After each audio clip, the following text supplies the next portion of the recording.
ನಮ್ಮ ಪೂರ್ವಜರ ಜೀವನ ಹೇಗಿತ್ತು? ನಿರಂತರ ಚಲನೆ, ದೈಹಿಕ ಶ್ರಮ. ಆದ್ರೆ ಇವತ್ತು ಹೈ ಪ್ರೆಷರ್ ಡೆಸ್ಕ್ ಕೆಲ್ಸಗಳು, ಗಂಟೆಗಟ್ಲೆ ಟ್ರಾಫಿಕ್.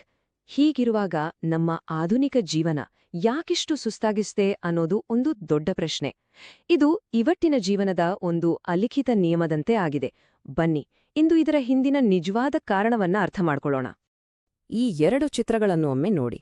ವ್ಯತ್ಯಾಸ ಸ್ಪಷ್ಟವಾಗಿದೆ. ಒಂದು ಕಡೆ ನಮ್ಮ ಪೂರ್ವಜರ ಚೈತನ್ಯಭರಿತ ಜೀವನ, ಯಾವಾಗ್ಲೂ ಚಲನೆಯಲ್ಲಿರೋದು, ದೈಹಿಕವಾಗಿ ಸದೃಢವಾಗಿರೋದು.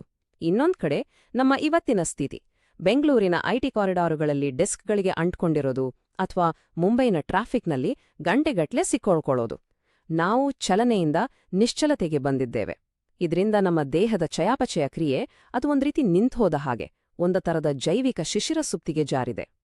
ನಾವು ಪ್ರಸ್ತುತ ಮಾನವ ಶರೀರಶಾಸ್ತ್ರದಲ್ಲಿ ಒಂದು ಬೃಹತ್ ಪೂರ್ವಯೋಜಿತವಲ್ಲದ ಪ್ರಯೋಗವನ್ನು ನಡೆಸುತ್ತಿದ್ದೇವೆ. ಈ ಮಾತು ಕೇಳೋಕೆ ಸ್ವಲ್ಪ ಕಠೋರವಾಗಿರ್ಬೋದು, ಆದ್ರೆ ಇದು ಇಂದಿನ ವಾಸ್ತವ. ನಾವು ನಮ್ಮ ದೇಹದ ಮೇಲೆ ಒಂದು ದೊಡ್ಡ ಪ್ರಯೋಗವನ್ನೇ ನಡೆಸುತ್ತಿದ್ದೇವೆ, ಅದರ ದೀರ್ಘಕಾಲೀನ ಪರಿಣಾಮಗಳೇನು ಅಂತ ಪೂರ್ತಿಯಾಗಿ ಅರಿಯದೆಯೇ. ಇದಕ್ಕೆ ಒಂದು ಹೆಸರಿದೆ.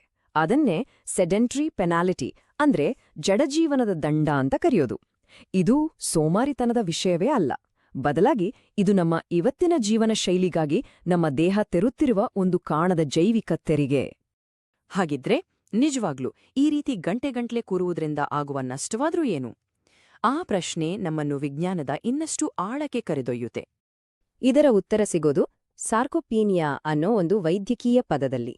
ಸರಳವಾಗಿ ಹೇಳೋದಾದ್ರೆ, ಇದು ನಮ್ಮ ದೇಹದ ಸ್ನಾಯುಗಳ ಅಡಿಪಾಯವನ್ನು ನಿಧಾನವಾಗಿ ನಾಶ ಮಾಡುವ ಒಂದು ಪ್ರಕ್ರಿಯೆ.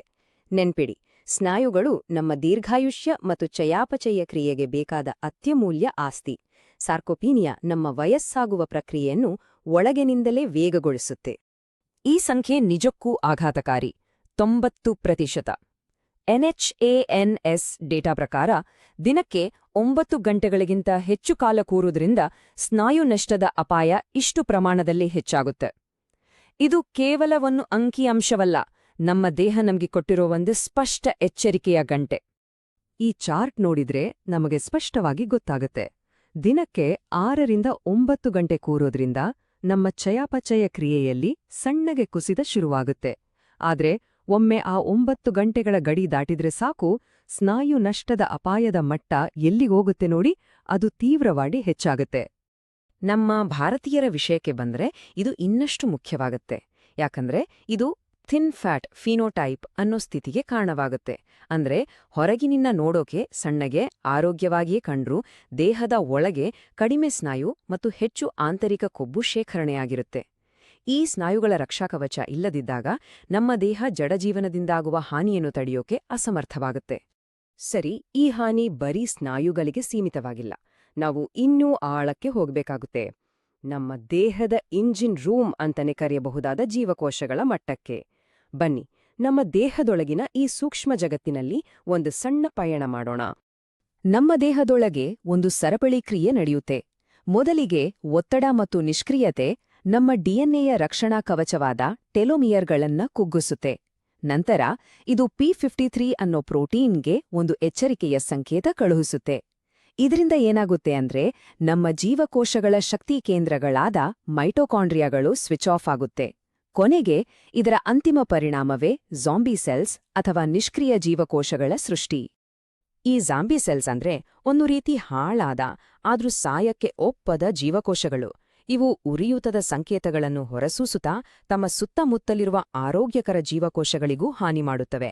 ಇದು ಒಂದು ಸಾಂಕ್ರಾಮಿಕದ ಹಾಗೆ ಹರಡಿ ಇಡೀ ದೇಹದ ವಯಸ್ಸಾಗುವ ಪ್ರಕ್ರಿಯೆಯನ್ನು ಇನ್ನಷ್ಟು ವೇಗಗೊಳಿಸುತ್ತೆ. ಇದೆಲ್ಲ ಸರಿ, ಆದ್ರೆ ನಮ್ಮ ದೈನಂದಿನ ಜೀವನದಲ್ಲಿ ಇದರ ಪರಿಣಾಮ ಏನು?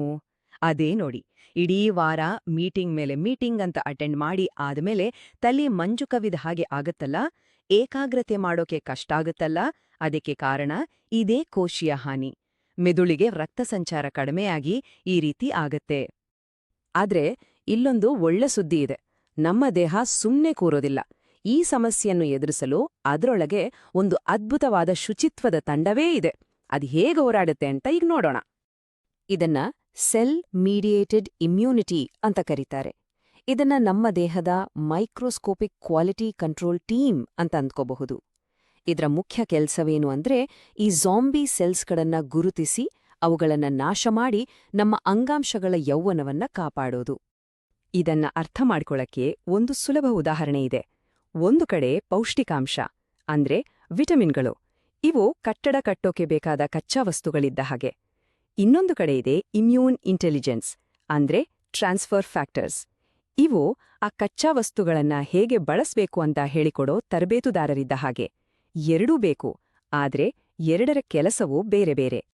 ಹಾಗಾದ್ರೆ ನಮ್ಮ ಕಳೆದುಹೋದ ಚೈತನ್ಯವನ್ನು ಮತ್ತೆ ಗಳಿಸೋದು ಹೇಗೆ? ಸ್ಥಿತಿಸ್ಥಾಪಕತ್ವದ ಹಾದಿ ಯಾವುದು? ಬನ್ನಿ ಈಗ ಅದರ ಕಡೆ ಗಮನ ಹರಿಸೋಣ.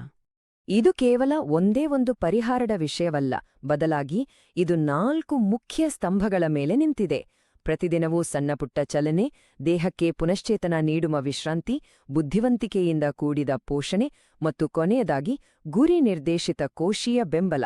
ಇವೆಲ್ಲವೂ ಒಟ್ಟಾಗಿ ಜಡ ಜೀವನದ ದಂಡವನ್ನು ಎದುರಿಸಲು ಬೇಕಾದ ಅಡಿಪಾಯವನ್ನು ನಿರ್ಮಿಸುತ್ತವೆ.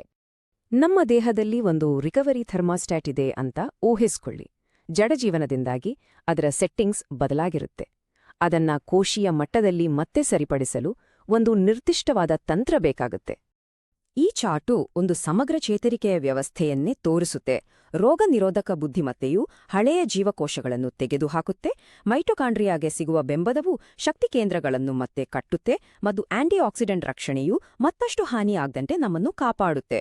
ಈ 3 ಅಂಶಗಳು ಒಟ್ಟಿಗೆ ಕೆಲಸ ಮಾಡಿದಾಗ ಮಾತ್ರ ಒಂದು ಸಂಪೂರ್ಣ ಚೇತರಿಕೆಯ ಇಂಜಿನ್ ಚಾಲನೆಗೊಳ್ಳುತ್ತೆ.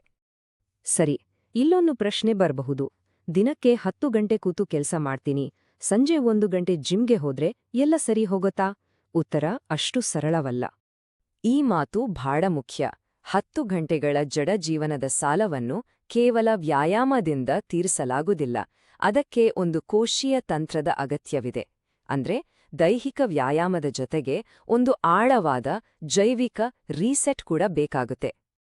ಹಾಗಾಗಿ ನಮ್ಮ ಮುಂದಿರೋದು 2 ಆಯ್ಕೆಗಳು. ಜಡ ಜೀವನದ ದಂಡವನ್ನು ತೆರುತ್ತೇವೆಯೋ ಅಥವಾ ಸ್ಥಿತಿಸ್ಥಾಪಕತ್ವದ ದಾರಿಯನ್ನು ಆರಿಸಿಕೊಳ್ಳುತ್ತೇವೆಯೋ? ನೆನಪಿಡಿ, ಸ್ಥಿತಿಸ್ಥಾಪಕತ್ವ ಅನ್ನೋದು ಒಂದು ಆಯ್ಕೆ. ಆ ನಿರ್ಧಾರವನ್ನು ಇವತ್ತೇ ತೆಗೆದುಕೊಳ್ಳಬಹುದು. ಚೈತನ್ಯಭರಿತ ಜೀವನವನ್ನು ನಡೆಸುವ ಶಕ್ತಿ ನಮ್ಮಲ್ಲೇ ಇದೆ. ಆರೋಗ್ಯದ ಪಯಣದಲ್ಲಿ ಜ್ಞಾನವೇ ಮೊದಲ ಹೆಜ್ಜೆ.